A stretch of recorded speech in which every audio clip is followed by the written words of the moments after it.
Muy buenos días a todos, bienvenidos a otro programa más de Comunidad Libertad.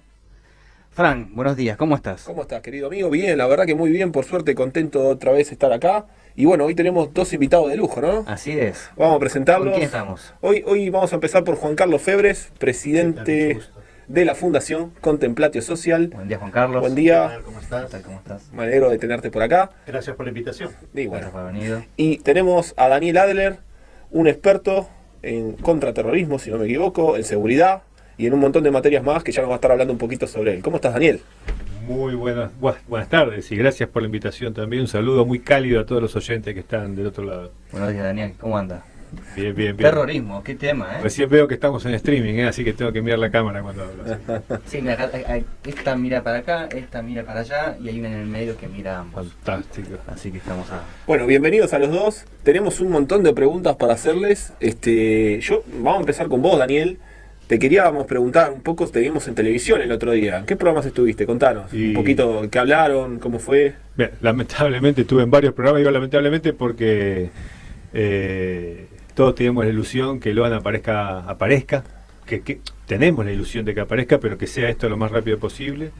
Y la realidad es que en materia criminal, cada hora que pasa, la posibilidad de hallazgo con vida es más corta. De hecho, en criminalística es sabido que las primeras 3 horas son fundamentales para determinar cómo viene una causa, ¿verdad? En general, en desapariciones forzosas, secuestros. Y las segundas 21 horas, es decir, las primeras 24 horas son realmente esenciales. Y hoy ya estamos a 528 horas desde la desaparición / secuestro de Loan, en donde hay adrede un montón de estrategias disruptivas en materia criminal. De hecho, yo no coincido mucho con las investigaciones. Hay muchas técnicas de despistes que se están haciendo y constantemente se vuelve a foja cero cuando en verdad una solución a una problemática es bastante más simple y es bastante más rápida. De hecho, nosotros un poco lo que hablábamos, Fran. Sí, yo quería preguntarte sobre el tema de la prevención más que de la reacción. O sea, este tipo de situaciones, entiendo que tenés un proyecto que permitiría ayudar, unas ideas, unos puntos claves a implementar. Contanos un poquito sobre esto. Voy a tratar de ser lo más sintético posible para no irme con muchas ramas. Hay proyectos, pero me hablaste primero de la prevención. Tenemos que saber siempre que en materia criminal el delincuente es el que tiene la ventaja, lamentablemente. Él es el que tiene el factor sorpresa, a diferencia de los demás. Él decide cuándo va a atacar, a quién le va a hacer inteligencia. Tiene el factor, aparte de sorpresa, el factor táctico. Ya está empuñando un arma, un cuchillo, con un vehículo y 2 o 3 personas que pueden secuestrar. Entonces, el delincuente, el rival, el criminal, es el que está ganando la batalla en la República Argentina hoy.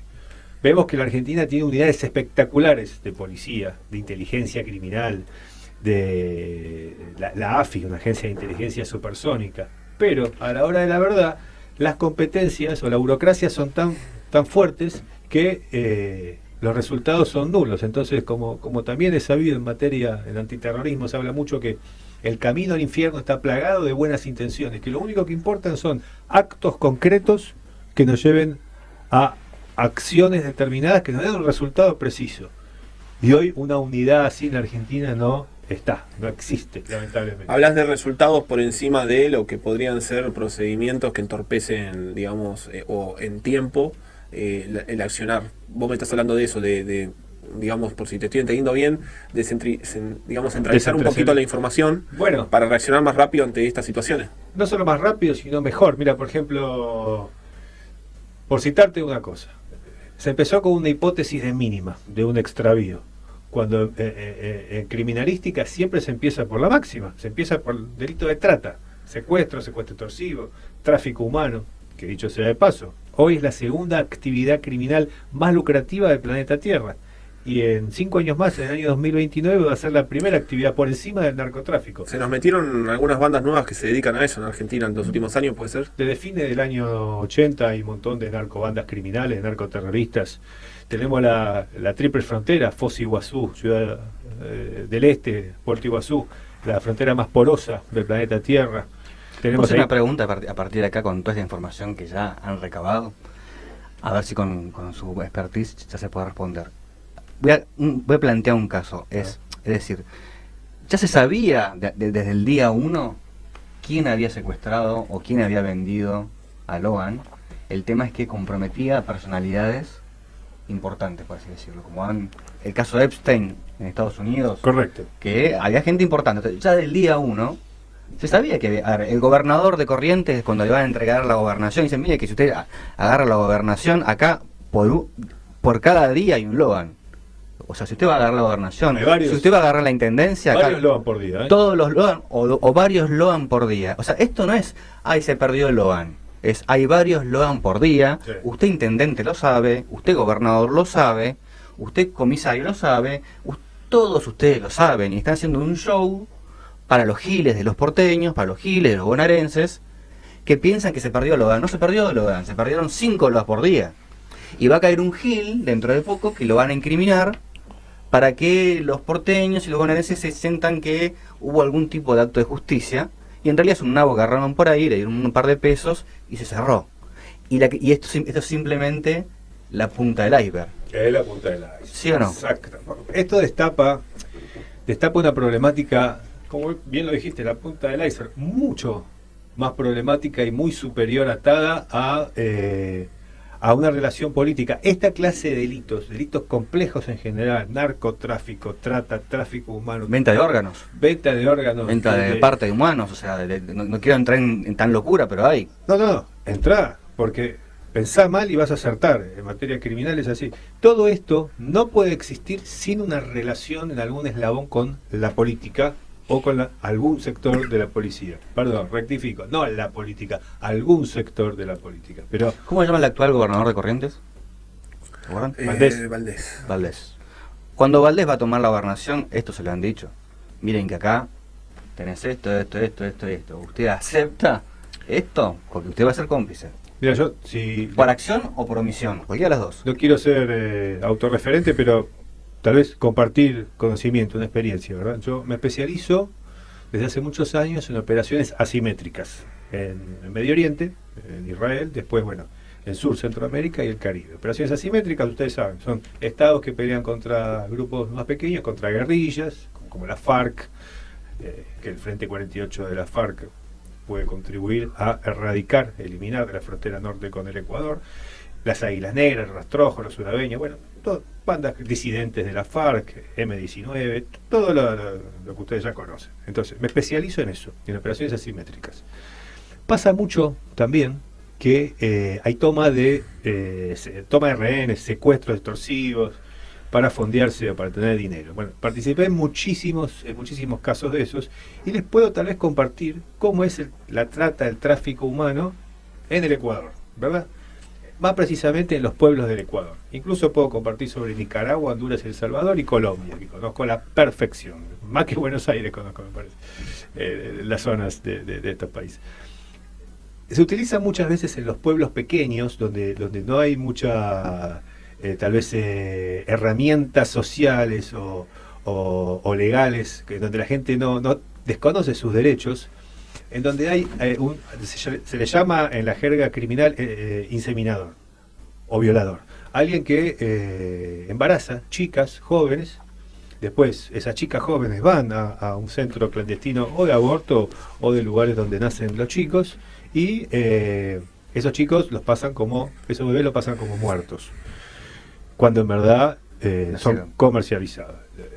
El valor de cada bebé, yo tengo acá un tarifario, se lo voy a pasar a Fran para que lo pase a la producción. No sé si te lo pasé, ¿no te lo pasé ya? No. Bueno, mientras respondo lo voy a pasar. Hay un tarifario en donde el Departamento de Justicia de Estados Unidos y organizaciones de inteligencia de Centroamérica y Sudamérica tienen con un gran nivel de detalle cuánto vale. ¿Esto es información pública?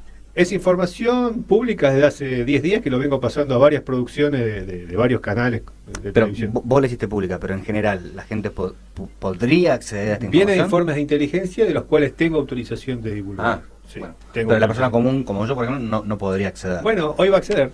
Hoy Bueno. se lo vamos a evidenciarlo. De hecho, no quiero bajar la vista de la cámara y hablar con él, pero me comprometo en el próximo 60 segundos a que Fran lo tenga en su teléfono, para decirlo al aire si quiere, en donde hay tarifarios de menores, de determinada edad. Por ejemplo, bebés hasta 3 meses tienen un costo, depende del país, depende El color de piel. el color de piel, distintas temáticas. Bueno, eso es está mal dicho adopción ilegal, suena muy Knife. light, Sí, vamos claro. a decir, ¿verdad? Eso es tráfico. Compra de humanos. Exactamente. Eso también, la Argentina hasta hace una semana no estaba tipificado como delito comprar o vender un bebé. Repito, no estaba en el Código Penal. Yo sé que el operador me mira atrás de la pecera, lo pueden chequear. No era un delito. Ahora tampoco es un delito. Está en un proyecto de ley a raíz de Logan. Pero no estaba tipificado como un delito comprar o vender un niño, comercializarlo. Los oyentes también lo pueden chequear, van a ver que esto es una aberración, pero es verdad. Pero siguiendo con este relato en el Ecuador, ¿cómo se hace para la trata, el tráfico humano? Bueno, se insemina o se viola, como hacen en los pueblos. Las niñas van a las clínicas, tienen el bebé, se los pasan por muerto, eso es comercializado. Fase número 1. Fase número 2, cuando se trata de trata para explotación sexual, que es un delito mucho más lucrativo. Se está hablando de niños ya más maduros, de entre edades entre 4, 5, 6 años, en donde se habla de hasta $1 millón por niño. ¿Se dan cuenta que esto es más lucrativo todavía que el negocio que el tráfico de drogas y que de armas, y que cada vez es más fácil y que cada vez es más permeable? Por esa razón es que tenemos que ser conscientes. Yo sé que la pregunta de Fran fue ¿cómo podemos prevenir? Y la realidad es que cuando hablamos de bandas criminales tan potentes, con conexiones en los gobiernos, en ámbitos policiales, en donde la ciudadanía muchas veces calla, en donde la gente a veces por ignorancia, por inacción o por desesperación sabe que tiene 6, 7, 8 hijos y que uno de ellos va a ser comercializado para darle de comer a los otros 7, en donde todavía el tejido social está tan roto, hay una percibilidad, es como permitido, eso es lo que quise decir y me trabé, es hasta aceptado que en los pueblos chicos, con gente que no conozcan sus derechos sociales y civiles, estas cosas puedan seguir proliferando. Y Mismo, o sea, ¿eso está bien visto o es de uso y costumbre que la abuela venda un nieto? no está bien visto, de alguna forma es una vergüenza, por eso no se denuncia en el 80% de los casos. Mira, si vamos a la Argentina, el año 2023 hubieron 3.115 búsquedas, denuncias y búsquedas. Estamos hablando de un promedio de 8,6 Esas son las denuncias. denuncias. Más las que no se denunciaron. Ah, sí, claro. Ese es el tema. En este Claro. país no se denuncia mucho. En este país, Más la gente que no está educada, que no sabe, que no tiene recursos, que no puede, que no entiende, que no denuncia. 8 de cada 10 víctimas no denuncian. Okay. Entonces, Es un montón. Es 80%. 80% es una bestialidad. Entonces, Perdóname, ¿esto aplica a delitos graves o a cualquier tipo de delito, este porcentaje? cualquier tipo de delito. El tema, la gente descree en la justicia y descree en la policía. Te puse una pregunta ahí que me hicieron ayer. Ayer anoche me invitaron a un programa de radio Y paso lo que prometí. de 19 a 21 Con Martín, ¿no? con Martín y Florencia. Le mandamos un saludo. Un saludo a los dos. A ambos y a Miel Lecky. Y me preguntaron, ¿qué te parece la baja de la imputabilidad a 13 años? Y yo la agarré y le dije, mira, yo no soy un especialista en criminología, le digo, pero hay algo que me suena mal. Y por eso me gustaría preguntarle a él. Sí. Le digo, mira, lo siento como algo de doble filo que no me gusta. ¿Por qué? Porque en el fundamento, si yo digo que una persona a los 13 es capaz de entender, ejecutar a alguien y por eso va a ser tratado como un adulto, con la misma fundamentación, o sea, con el mismo fundamento puedo decir que es capaz de aceptar tener relaciones sexuales con alguien de 40. Con lo cual estaría autorizando la pedofilia, hoy llamada pedofilia, que ya mañana no sería pedofilia, hasta los 13. ¿No? Bueno, yo parto de la base, que estamos ante una nueva era criminal, en donde los delincuentes, depende de qué tipo de delito, pero por lo general están armados y narcotizados, ¿no? Si hablamos de menores, que ya serían mayores. Sí, yo quiero mirar más que nada al pedófilo. A mí que me pregunta, yo no quiero por querer agarrar al de 13 habilitar al pedófilo No lo habilitas. a que baje a 13, total de 13 pudo hacer lo que quiera. No, porque se está hablando de la edad de punibilidad, de las penas. Igualmente, a mí también me hace ruido algo de la ley. A mí me gustaría agregarle a eso, no tengo problema que un chico de 13 años, un chico de 13 años hoy es muy distinto a un chico de 13 años de nuestra época. Cuando nosotros teníamos 13 años, jugábamos a la pelota. Hoy hay otro nivel de... Sí, el celular en la mano para empezar, tenés acceso a todo. Más que celular, tiene una pistola en la mano, un cuchillo. Se crían con otros valores, con otras normas, con otras temáticas. Sí considero que delito de adulto, pena de adulto, pero eso es apenas un 10%, o sea, no es bajo ninguna circunstancia una solución al problema. ¿Por qué razón? Como dije, delincuente, no importa la edad, sale a delinquir armado y anarcotizado. O sea, no sale a delinquir con el código penal abajo del brazo, no le importan las penas. No. Si en vez del delito de trata son 10 años, ahora son 16, es exactamente lo mismo. De hecho, afecta el precio. Cuanto más restringido es, el precio es más alto.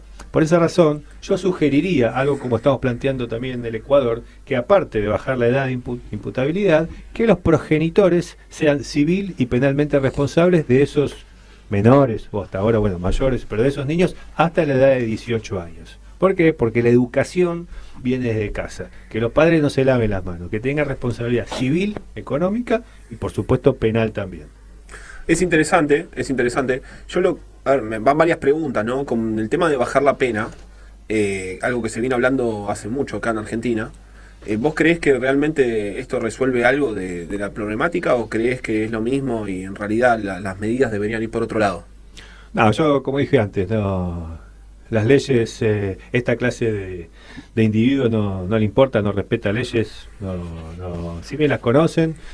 Hay estrategias que usan las bandas criminales de reclutar menores porque saben que salen más rápido de las prisiones o que tienen otros procesos legales, pero en vez de usar chicos de 13 años van a empezar a usar chicos de 12, claro, o de 11 o de 10. Sí, se la complicás un poquito nomás, básicamente, en este análisis, pero eso es todo. Es solo hasta que se acostumbren a la nueva modalidad y no se va a frenar. Esto se frena justamente con velocidad de gestión, con un poquito de picardía a la hora de crear estrategias, porque es muy fácil sentarse en un escritorio y decir, ¿cuánto es la edad? 18, bueno, ahora es 13, listo.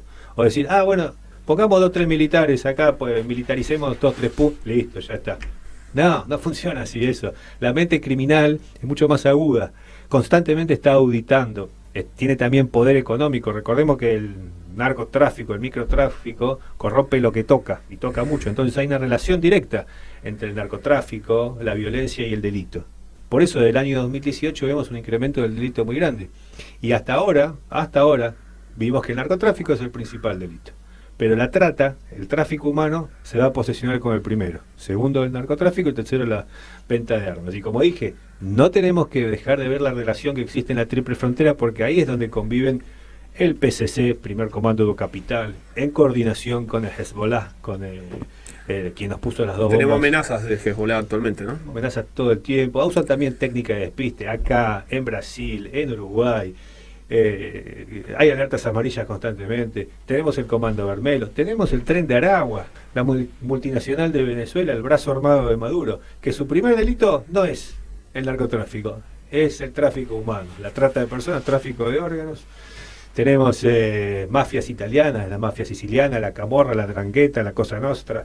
Tenemos por lo menos 25 bandas, macrobandas dando vuelta en la región, en las fronteras.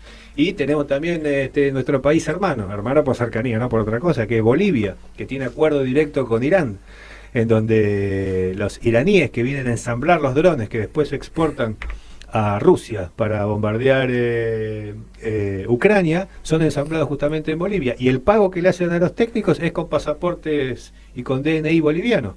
Y también se infiltra en Argentina para las protestas sociales con fines de desestabilización. Por eso tenemos que entender que estamos ante una nueva ola criminal que todavía los medios de comunicación, espero que las unidades de inteligencia sí, pero que los medios de comunicación no empezaron a visualizar. No tocamos fondo.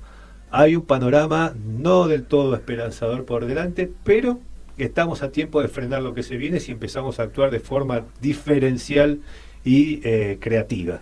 ¿Hay alguna, digamos, se me ocurren distintas ideas, ¿no? Pero dentro de lo que vos querés presentar, impulsar, ¿tenés algunos planteamientos realmente que podrían marcar la diferencia? Chiquito, 3, 4 nomás, 2. Mirá, yo soy una persona muy expeditiva, soy de resultadista, ahí está. Y tengo algunas estrategias que ya he implementado. De hecho, hay gobiernos que estoy bajo normas de confidencialidad, pero por ejemplo con el Ecuador, que soy asesor en este momento de Daniel Noboa. Claro, estuviste con el presidente, te iba a decir. Sí, varias veces, chateo seguido también. Vamos a implementar ahí algunas políticas como cursos especiales de detección del lenguaje no verbal criminal. Como dije antes, el delincuente hasta ahora tiene la ventaja porque se camufla, entonces que la policía pueda, mediante el lenguaje no verbal, ustedes que son comunicadores saben mejor que yo que del 100% de la comunicación, el 55% es gesticular, las microexpresiones del rostro, las manos, la posición de los pies, si nos tocamos, nos rascamos. El 38%, dije 55%, ahora el 38% son las características de la voz y solamente el 7% el aspecto digital. Por eso sí, las fuerzas públicas, incluso la policía de tropa que está en la calle, puede identificar personas sospechosas mediante el lenguaje no verbal criminal, mediante la psicología de la ropa, qué pasa con la capucha, los colores, las mangas, qué tipo de zapatilla, cómo están atados los cordones. Todo eso nos da estrategias para tener alertas tempranas. Bueno, ese es un curso. Curso número 2, o estrategia número 2, que yo sugiero también hacerlo en Argentina, es empezar a generar contrainteligencia ciudadana. ¿Por qué? Porque ¿quién conoce mejor el barrio que el propio vecino? Mira, 9 de julio, 2.700 habitantes. ¿Qué pasaría si la gente empezaría a hablar? Si nos dirían, es un ejemplo, no lo estoy aseverando porque mi penalista después me reta, pero si dirían, hay una persona que es llamado el violador, que embaraza a chicas y las manda a una clínica en el Chaco para que aborten o que tengan el chico es robado, por medio de determinada funcionaria es trasladado a determinado sector y determinado comisario da permiso para que salga. ¿Quién es tu penalista? Fernando Sierra, doctor Fernando Sierra. Vamos, un saludo. ¿Lo conoces? No, pero... Bueno, siempre me dice... ¿Te tiene corto? Ayer le dije, Fernando, le pido a Dios que la jueza me permita interrogar a los 6 imputados con técnicas de contrainterrogatorio, pero te pido a vos que me hagas entrar en la causa. Te firmo el escrito, de hecho tengo acá el escrito. ¿Eso en dónde? Para que me permitan entrar en la causa en Corrientes. O sea, yo me ofrezco... ¿Pero cómo entrarías? ¿Como querellante? Se lo dejo a mi penalista. Mi diferencial, mi talento... Bueno, ahí tenemos, si quieren les hago... Vos sos abogado, sí, ¿no? ¿Se los hago? ¿Penalista? Sí, no, pero me gusta mucho el penal. Sí. Cuando uno empieza a estudiar Derecho Penal en Argentina, en la Universidad de Buenos Aires, te enseñan que... Lo primero que te enseñan es la teoría de la pena. O sea, ¿cuál es el sentido de la pena? ¿Para qué penamos, no? La primera que te explican es para castigar a alguien porque hizo un comportamiento que no queremos. Bueno, el segundo es... O sea, lo que llaman hoy, viste, que dice Patricia Bullrich y dice Junio de Gaona, dice el que las hace las paga. Sí. Bueno, castigar la acción. La segunda es ejemplificar. Al que haga esto, o sea, te corto la cabeza, te la pongo en medio de la plaza, para que todos lo vean. Al que hace esto, te voy a cortar la cabeza.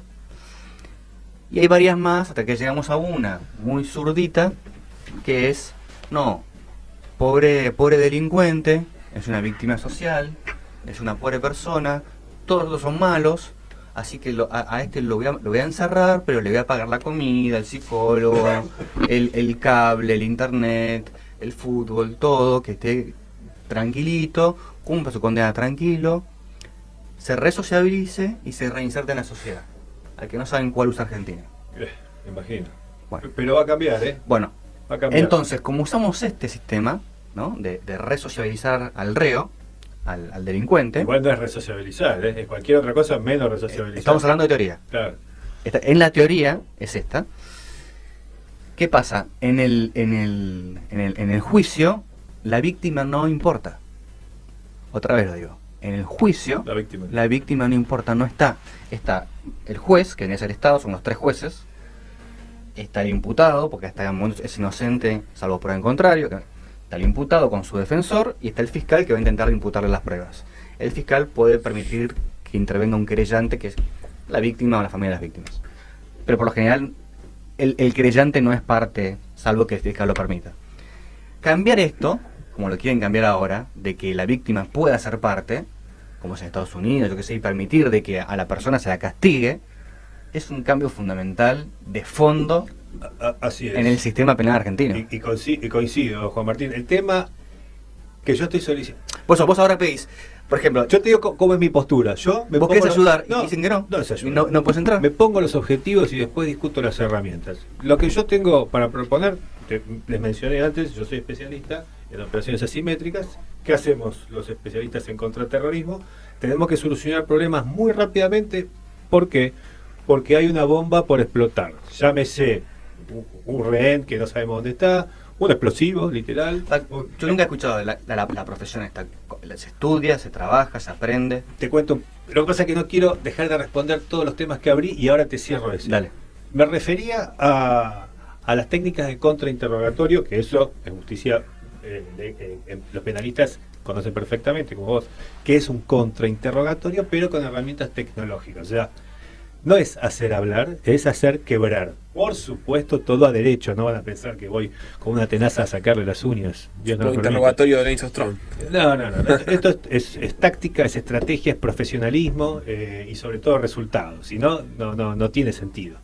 Entonces, cuando la velocidad de gestión y cuando la calidad de la información es fundamental para llegar a resolver el problema que tengamos enfrente, necesitamos hacer estrategias disruptivas, novedosas y diferenciales. Es por esa razón que yo pongo mi humilde reputación de 24 años trabajando en esto de por medio y aseguro que en 45 minutos, con humildad lo digo, que no quiero sonar arrogante, pero 45 minutos por persona nosotros extraemos la verdad.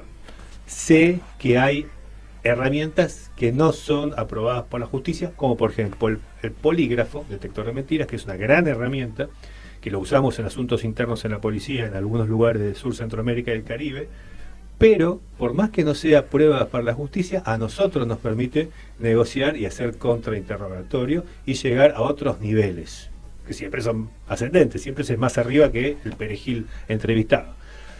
Entonces, esa es mi propuesta puntual para con la justicia. Le estoy pidiendo a mi abogado que él se encargue de ponerme, no le queremos llamar interrogatorio, charla informal, lo que sea, pero con esos 5 Mi explicación era la única forma de entrar en el expediente es que el fiscal le permita a su abogado entrar como querellante.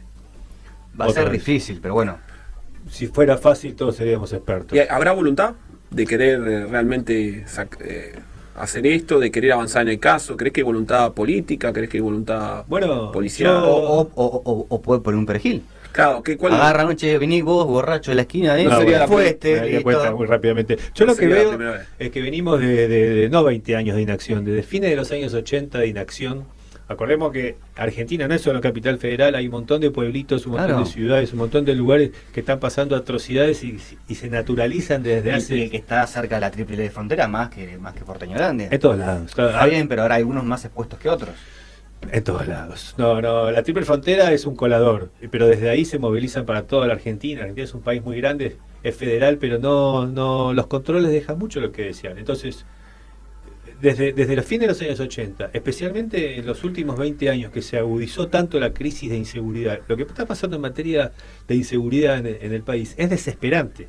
Es desesperante que la gente se acostumbre a ser maltratada, que opte por ni siquiera denunciar, ni siquiera correr la voz. Es algo muy fuerte. Por eso, yo si pudiese sugerirle, con mucha humildad, a la ministra de Seguridad, que está poniendo toda la carne en el asador, pero también lucha contra 20 años de inacción, es que agarre en vez de los 5 millones, que eleve a 50 millones de pesos en efectivo, en billete de 1000, en billete de 500, que lo ponga en un buen atril de vidrio el 9 de julio, con custodia, nadie lo va a robar, pero que se vea toda esa mesa llena de dinero y que diga, por favor, ayúdanos, llama al número 134. El vecino 9 de julio no confía en la justicia, no confía en la policía, no pasa nada. Vamos al kiosco del 9 de julio, compramos un chip local, yo me ofrezco con mi equipo a atender las llamadas anónimas y garantizar ante escribano público la confidencialidad. Soy el intermediario, si se puede. O la figura, el párroco, el párroco era muy amigo del comisario, pero la figura que se designe para eso. O la misma ministra en persona, la misma ministra, o alguien designado por el presidente Javier Milei. Esto es un caso nacional. que como bien dijeron, no es solo Loan. Hay 8,5 Loan por día, es un promedio estadístico del Una año. locura. Pero real. Mira, locura, ahí está. ¿Qué decía Einstein sobre la locura? Locura es repetir una y otra vez la misma estrategia y esperar Esperando un resultado distinto. distinto. Estamos repitiendo la misma. Estamos poniendo a un comisario con antecedentes penales. No solamente por abuso sexual, en donde sacaba fotos a los chicos, en donde está fuertemente sospechado de ser parte de la red inicial. Red inicial es transportar a los menores hasta la fase de entrega, los que los mandan a Paraguay, a otros lugares. ¿Usted vio la película que yo vi una vez? Son... Esa también, ¿Cuál? esa la tengo que ver, esa me quedó. No, una antigua que llamaba, bueno, una llamada Juego de Miedo, Me parece que... ¿sí? Muy antigua. Sí, bueno, capaz. Debería preguntarle a mi señora, ella se acuerda de todos los nombres de las películas, pero... Igual estamos Y había otra llamada Hostel. ante una realidad que supera la imaginación. Hostel era Hostel, no sé si después la pueden ver. Hostel era también 3 amigos que se iban a Europa. Tuteame, doctor, que soy joven también. Sí. Que se iban a Europa y después le decían a otras chicas, bueno, terminaban cayendo. Ah, sí. Sí, Y yo me que lo acuerdo. vendían para torturarlos. Pero ¿qué que es eso? compraban- Bueno, sin ir más lejos, una de las mafias que no mencioné, la mafia albanesa. Claro, que la tenemos. Esa Claro. creo que es. La mafia albanesa que opera tan fuerte acá en Pero Latinoamérica. mayor edad, entonces, vos sos yankee, son más caros. Son más caros porque al yankee le tienen más odio. Entonces lo tenían para torturarlo y el que compraba, ponele que un argentino salía $10.000 y le daban un cuartito para torturarte. No creo que valgamos tanto, ¿eh? $50.000. Ah, Bueno, sí. Bueno, sí. estaba viendo los precios que me pasó Daniel. Sí. Es una locura. Tenemos que ir un cortecito chiquito. Seguimos. Bueno. Seguimos en un ratito, unos minutitos. Ya volvemos. Desde www.larz.com.ar, con estudios ubicados en Callao 194 de la Ciudad Autónoma de Buenos Aires, transmite la RZ, una radio del Grupo Sónica. Bueno, estamos de regreso, Juan Martín. Otra vez Muy al interesante aire. el tema de hoy. El tema de hoy, muy picante, muy interesante, es un tema candente del momento argentino ahora por el caso Loan, pero como bien explicaban recién, realmente no es un caso único, todo lo contrario, es un caso que se viraliza, que en realidad representa cientos de casos que ocurren probablemente todos los meses. ¿Y qué pasa cuando esto, viste que en un momento de los de 9 de julio decían, mi miedo no es el Puma, mi miedo no es esto, mi miedo es cuando se vayan los medios? Bueno, O sea que Logan va a seguir pasando. sí, mientras no haya soluciones. No es que el medio de comunicación no está y se terminaron los Logan. No es que ahora no hay más secuestros porque no está de moda, ¿no? No, lo que pasa es que mientras desde la materia de seguridad no haya grandes cambios, obviamente va a seguir pasando lo que desde los 80 viene pasando. Yo le quería hacer una pregunta que casi no pudimos hablar con vos hoy, Juan Carlos. No hay problema, fue muy interesante escucharlo y me hizo recordar viejas historias. Pero De eso te quería Gracias, preguntar Juan un poco. De eso te quería preguntar. Yo sé que vos tuviste también un pasado en Perú, que conocés cómo fue ahí. Yo recuerdo que ahí está una banda de Sendero Luminoso también, que son bastante picantes. Contanos un poquito de esta gente, a qué se dedicaba, cómo fue la situación allá cuando vivías en ese momento. Mira, y esto es interesante para poder después en algún momento hablar del anterior congreso que tuvimos en Sí, vamos a charlarlo en la después en fundación. profundidad. la UCEMA. Sendero fue un factor determinante en el quiebre de la política económica y el desarrollo social que quería implementar Perú. A tal punto que al terminar el periodo de Sendero Luminoso como grupo terrorista, Perú tuvo más muertos que toda la dictadura que hubo acá, en el periodo de la dictadura.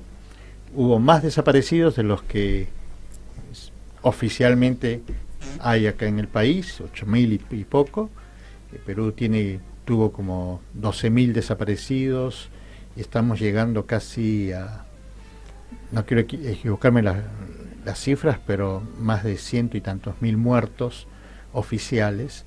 Oficiales significa que en realidad podemos duplicar, ¿no? Exactamente, porque Perú, a diferencia de la Argentina, tiene un sistema geográfico muy difícil, con poca comunicación, estamos hablando en 1980, 1985, 1987, con poca comunicación terrestre para comunicarse de un pueblo a otro, de una ciudad a otro, y menos hablar de teléfonos. No existía, así es que una persona que fallece en un pueblo del interior, nadie en capital se entera. Si una persona le queman su casa porque no contribuyó a la organización, desaparece y nadie se entera. Yo te puedo contar un caso específico de una ciudad, de un pueblo medianamente importante que tiene su universidad, que en su momento, después de un terremoto muy importante en la ciudad de Huaraz, países como Suiza y Suecia invirtieron mucho dinero para levantar, ayudando al pueblo, y tanto es así que es una de las ciudades, o una de las ciudades que tiene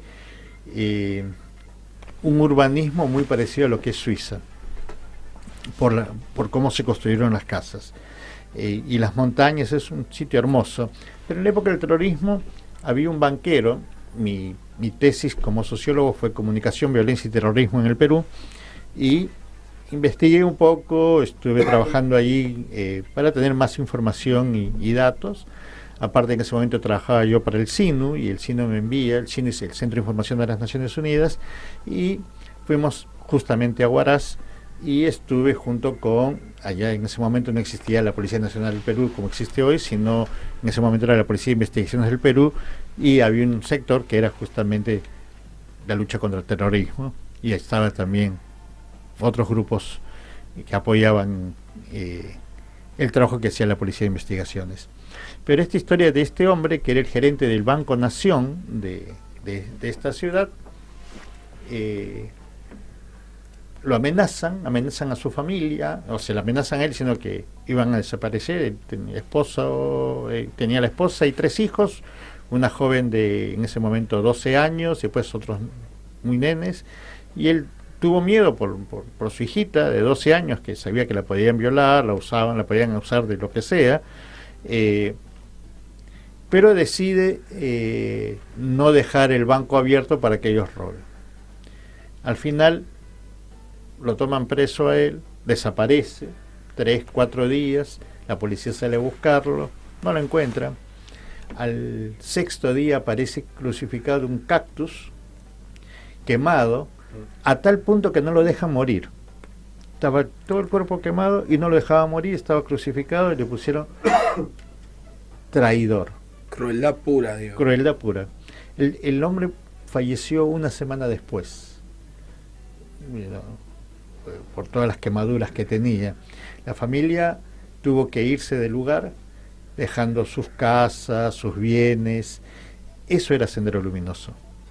Sendero después se convierte ya no en un grupo terrorista, sino ya se convierte en guardianes y gendarmes del narcotráfico en Perú, y se convierte en narcoterrorismo, y con los años mucha gente que estuvo ligada al Sendero Luminoso, y hay un pseudo partido político que quiere intentar ser partido, y son todos miembros de Sendero, se instalaron acá en la Argentina. Podemos encontrarnos en la vía 1114, en la 31, en la provincia, en Ciudad Celina, en La Plata, muchos lugares donde las fronteras porosas han permitido que hayan venido tranquilamente. Yo te quería preguntar un poco sobre el tema del Congreso Académico de Seguridad que hubo. Te pido que nos aguardes, que después vamos a ir con ese tema, pero ahora le quiero, justamente en base a lo que estás diciendo, le quiero preguntar a nuestro experto en la mesa, ¿qué bandas están operando hoy? Ya Sendero quizás no es tan fuerte como era en el pasado, pero ¿qué carteles, qué bandas existen hoy que están muy vinculadas a lo que fue su labor en el territorio, o sea, parecidas a lo que fue Sendero Luminoso? Bueno, en materia de narcoterrorismo, o en bandas criminales o delitos complejos, las bandas no es que técnicamente desaparecen, sino que se transforman en disidentes, se ramifican con otros nombres, ¿verdad? Se hacen Se mutan, exactamente. Se hacen más pequeñas y a la vez más peligrosas, porque son, entre comillas, más indetectables. Entonces, Como dije en el bloque anterior, hay 25 bandas que rondan la República Argentina por las fronteras, que tienen infiltración, penetración. De hecho, hay muchos barrios en muchos lugares de toda la República Argentina que ya están favelizados.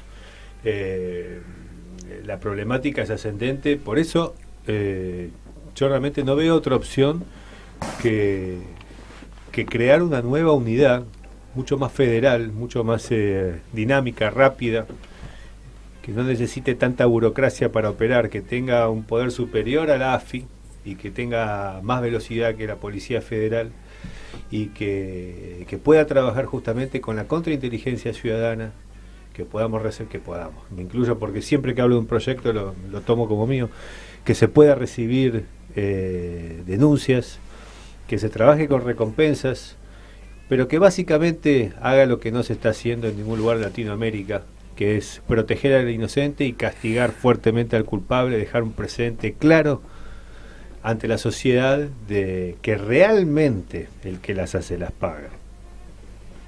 Bueno, muy interesante, es un poco lo que viene diciendo el presidente desde hace años, ¿no? El que las hace las paga. Sería necesario hacer esta reforma que está con este eslogan del que las hace las paga, Realmente. presentando a Mariano Cuño Libarona como ministro de Justicia. Está presentando esto para cambiar la teoría de la pena, y es justamente decir, bueno, ahora la pena va a ser el castigo.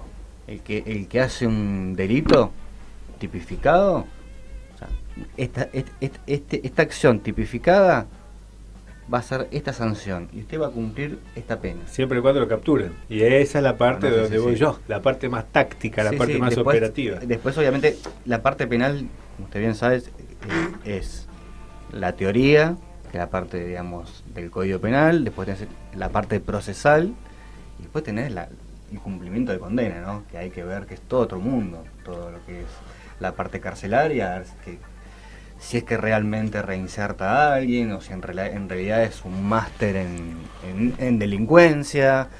Porque me das pie a hablar un poco del sistema penitenciario. Claro. En Latinoamérica en general las cárceles están siendo utilizadas como centros de narcooperaciones criminales, que lejos de rehabilitarse, desde Venezuela, desde Costa Rica hasta la República Argentina, están siendo utilizadas como centros, como universidades de refinamiento del crimen organizado y del delito. Y bancadas por el Estado, o sea, por las víctimas. Porque de alguna manera el contribuyente, quien es el víctima, está bancando estas universidades. Y yo la verdad que ayer me preguntaban cuánto vale un preso. Y no sé cuánto vale un preso, pero hay que calcularle comida, farmacia. 380.000 pesos mensuales. Más un ¿Sí? pequeño sueldo que recibe.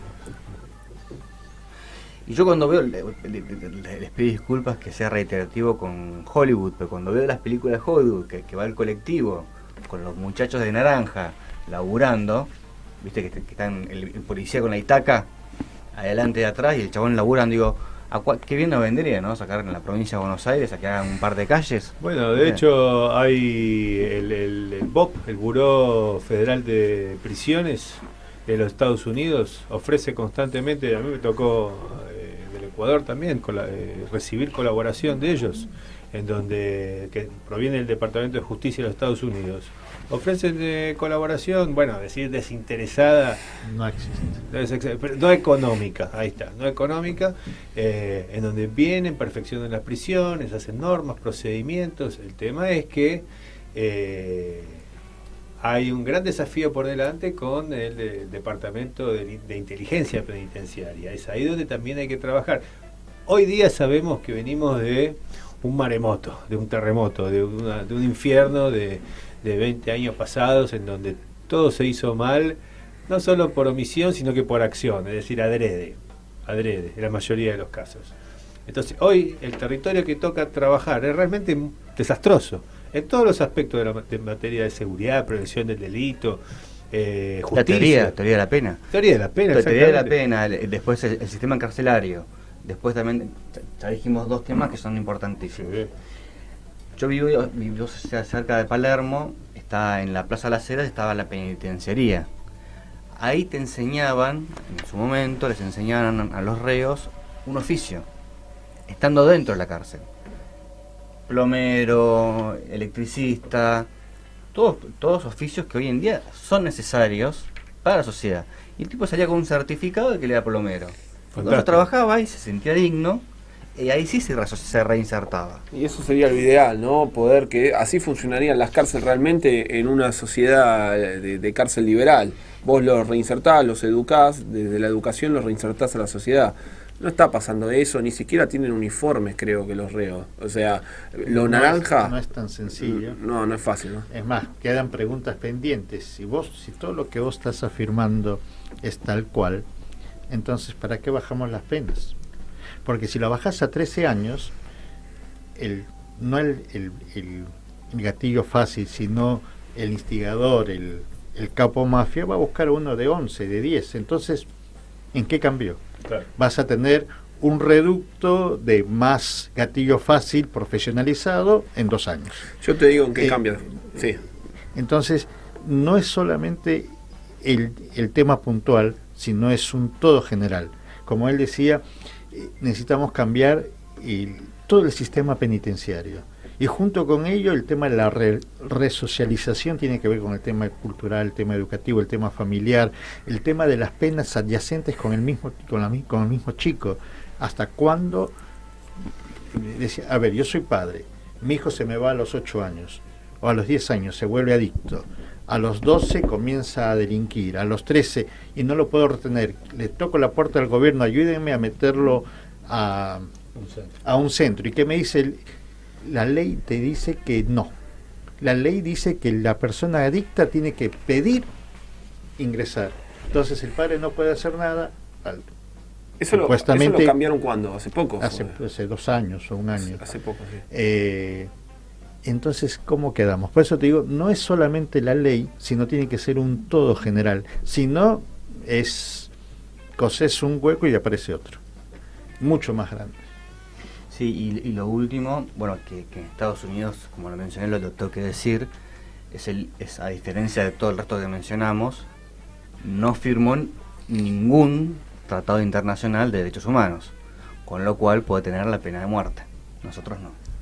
Nosotros, como firmamos el Pacto de San José de Costa Rica, entre otros, acá no puede haber pena de muerte. En Estados Unidos, creo que en 42 estados hay, entonces, claro, ahí sí, que hasta se las paga y las paga en serio. Sí, pero se ha sido mucho el tema de la muerte en Texas como fin último. Lo que sí es interesante es el hecho de que puede existir como probabilidad. Eso sí es interesante porque psicológicamente el tipo dice... Claro. Puedo. Existe la posibilidad de lo que mismo desincentiva el delito. Claro. Lo mismo sucede al bajar las penas. Porque cuando vos bajás la edad, hay menos menores que pueden ser cautivos, porque vos lo estás bajando 2 años, tenés todo un rango de menores que no los van a querer tocar, ¿entendés? Es más difícil conseguir hacer esto con los chicos porque tenés que ir a chicos más chicos o jugártela más. No lo creo, ¿sabes por qué? Desincentivás el delito. Eso lo puedo aceptar en tipos grandes. En jóvenes, normalmente, y él tiene más experiencia que yo, normalmente ya son adictos, ¿ok? Entonces no les importa. No entienden el tema de la pena. Bueno, pero ese problema lo vas a tener sin importar la edad. El asunto por eso la pregunta es 14, 13, 12, ¿en qué va a cambiar? ¿Desincentiva? La verdad no lo creo. Sí a un adulto, porque ya de alguna manera piensa, tiene razón o entiende la consecuencia de lo que va a hacer.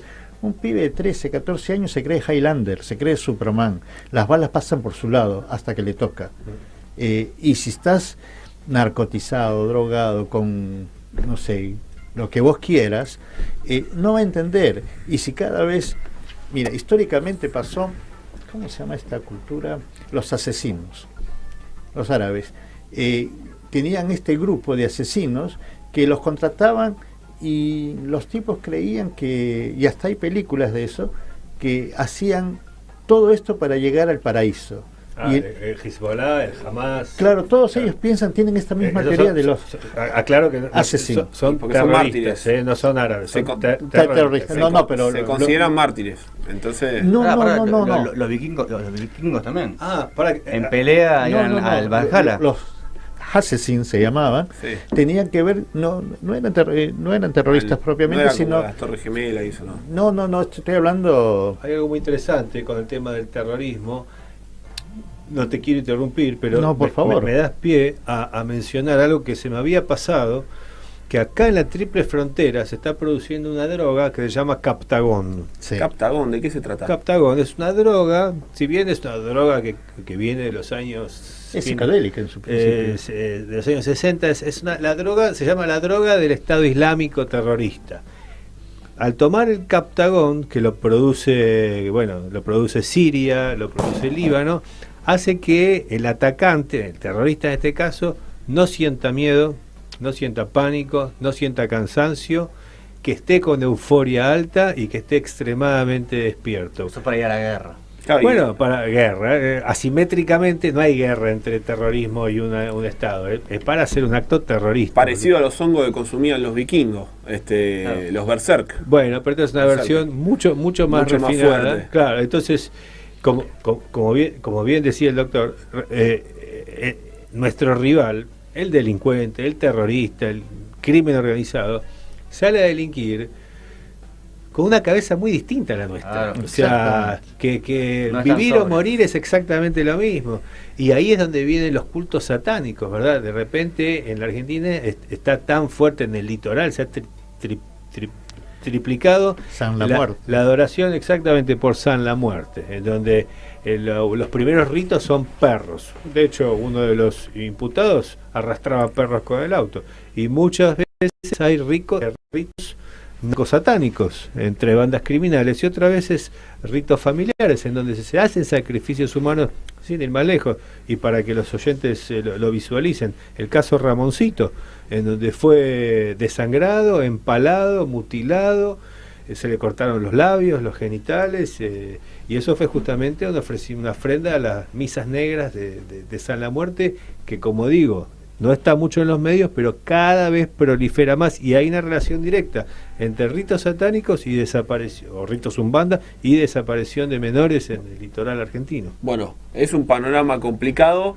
Tenemos que ir un pequeño corte ya y sabemos que tenés otra reunión pronto, así que muchísimas gracias por estar con nosotros. Ha sido un placer escucharte. Para mí un honor estar acá con ustedes. Por favor, convóquenme cuando lo requieran, y gracias por la oportunidad. No, esperemos que te escuchen también desde otros sectores de gobierno, de justicia, a ver si se puede aplicar algo, y obviamente de seguridad, ¿no? Esperemos que no solamente escuchen, sino que abran el corazón y la cabeza para frenar lo que se viene. Bueno, muchísimas gracias. Vamos Muchas a gracias. un cortecito chiquito, ya volvemos.